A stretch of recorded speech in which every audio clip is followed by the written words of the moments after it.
Okay, hello everyone, and I'm going to be doing a video, and this is a little different than the other video that was selecting handgun and ammunition to use for defense and target shooting.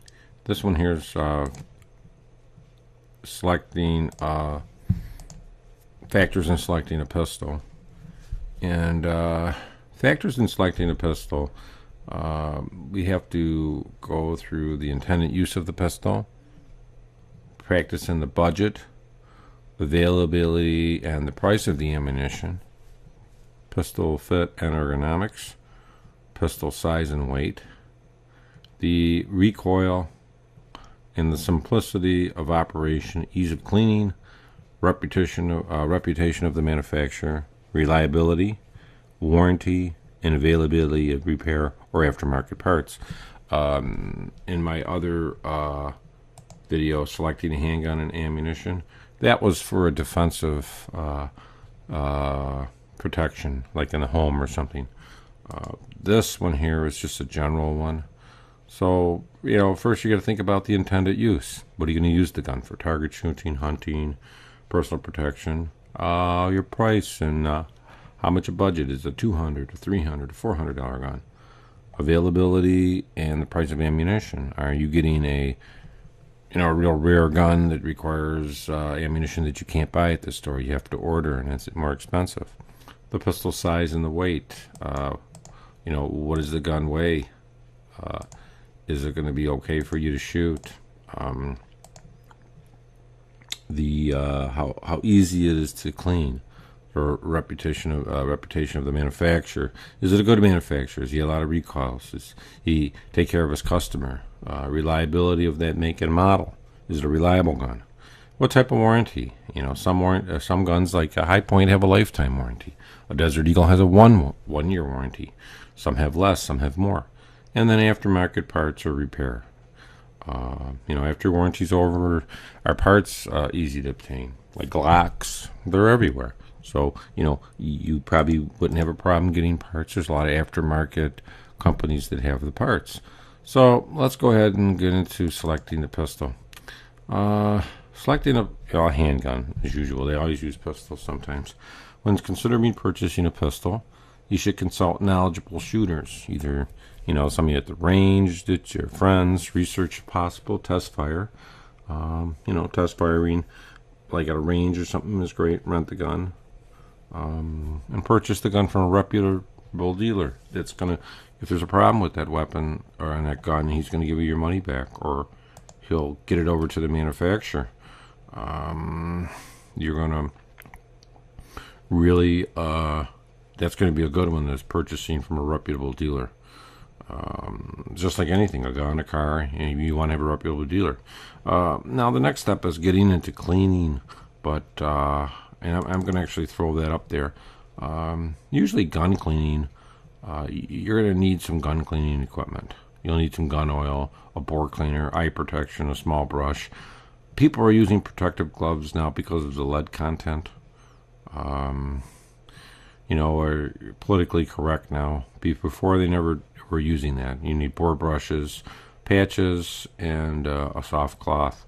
The gloves are going to be a big one. Bore cleaners, you got to be careful on those. Some are very toxic. Some will remove finish. Any good oil, I use Rem oil, which is spray oil, and it's Teflon based. Small brush, I would probably not use a wire brush. I would use a nylon. And they're talking about eye protection in case something splashes in your face. Let's go real quick here on the cleaning end of it. The gun cleaning procedure here, we're going to go with that, is you unload the pistol, you inspect it and disassemble it. Field strip it, which means you'll take it down to minimal amount of parts that you could do in the field with minimal amount of tools. First you're going to want to do is on your brush, you're going to put a little solvent. Spray it on there. Apply the cleaning solvent to the bore brush. Don't dip it. And then you'll go ahead and run the brush completely through the bore 10 to 15 times. Okay, then after that, run the brush through each chamber of the revolver. the cylinder. If you have a pistol, that'll be the barrel. Just clean semi-automatic pistol barrel separately with solvent. You'd be taking the barrel out of the semi-automatic. You'd have to take it down, and you'd be cleaning that separately. Same way they're doing here, but you would just this would be treated almost as the gun because it's just a barrel. Next step, you want to get into here. Okay. Put a jag on a rod and patch on the jag. The jag is a little, let me get this here for you. It's this little red thing is the jag. As you put these patches through the hole. So you put the jag on the rod, and this is after the barrel had the wire brush with solvent in it, and you go in and out. See that? Run patches through board chambers until they come out clean. Use a brush to clean the crevices of the pistol or revolver. That's the nylon brush. You could probably put a little solvent on there too. Clean and lightly oil the exterior of the gun with the oil. Lubricate key points of the pistol. Action. I squirt it in the barrel. I pretty much saturate my gun. You know, I guess it would just depend. I saturate the gun. And I like clicking all over too. I pretty much saturate it.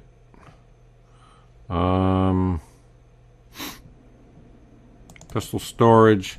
Basically store the guns and ammunition so they're not accessible. Store guns separately with the ammunition, and you want to store it in a cool and dry place when you're basically putting them away.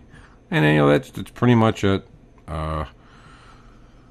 And that's going to be, like I say, you're cleaning and carrying and selecting a pistol. This is just a very short overview.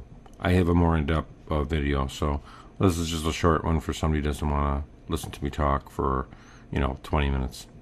Thank you a lot. I hope this was educational. And hey guys, today on this course here, I wanted to just go through a few things. This is going to be the tap, rack, and fire. Okay, tap, rack, and fire. Just remember, tap, rack, and fire. TRF. Tap, rack, and fire. And I call it tap, rack, and fire. And if you follow this, you'll be able to clear any kind of jam at the range or when you're competitively shooting. The easiest way to do this is, and I'm going to show you here, and we'll go start with scenario 1. Okay, let's go through this first scenario. As you notice, it's empty. Okay, let's say you go out to the range, you load your gun, and you go and you shoot it. Nothing happens. Okay, tap it, rack it, fire. That's the bottom line. But just remember, like I say, if you're firing, nothing happens. You tap it, and then you rack it, and then you fire. That's the first procedure. That's if it's a failure to fire. Failure to feed. Mainly it's a misfire. Okay, step 2, process 2, procedure 2, or problem 2 that you may write in.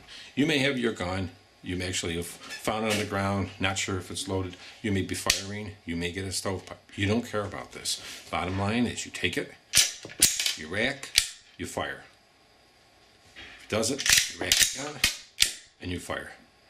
That's your second if you get a stovepipe or a jam up there like that. Scenario 3. This is actually called a double feed. Okay, as you can see that, there's one cartridge in there, another one sitting there. This is one of the most difficult ones to clear, especially on the Berettas, because they have very much of a feed lip. Now, let's say you go ahead and you shoot it, and that's what you get. You go back to your tap rack, you tap it, you rack it, nothing happens. Now, pull the magazine out, you rack it until it's clear, put the magazine back in, and fire. That's the easiest way.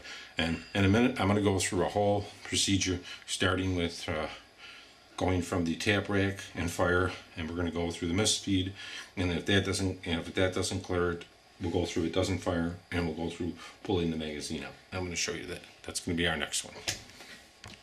Okay guys, now I'm going to go through the whole procedure. As you notice, it's empty like this for training purposes. This is a magazine. You're out to the range. You put it in. You rack it, right? you fire. Nothing happens. What you want to do is tap it. You want to wrap it. Nothing happens again. Drop the magazine till it's empty. Put the magazine back in and fire. That's the procedure for the tap, rack, and fire.